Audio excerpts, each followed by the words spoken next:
સભાની અંદર સ્વયં ભગવાન એ જોડિયા પર બેઠા છે, સંતો અને વિરાજમાન છે. બ્રહ્માનંદ સ્વામી એવા શક્તિશાળી ઠાકોર વિરાજમાન છે. અન્ય સંતો સાથે વિજય છે અને વિશ્વાનંદ સ્વામી હાથમાં પ્રસાદ લઈને એવા સુધરા પાડે છે.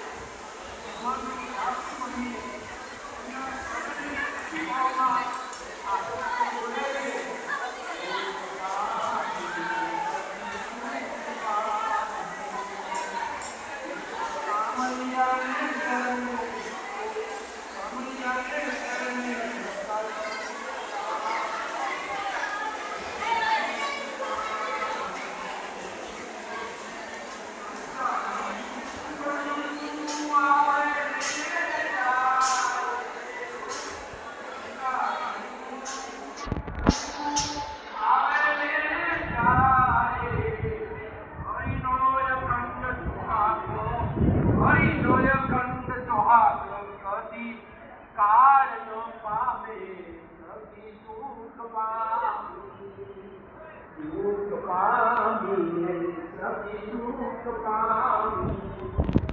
મુક્તા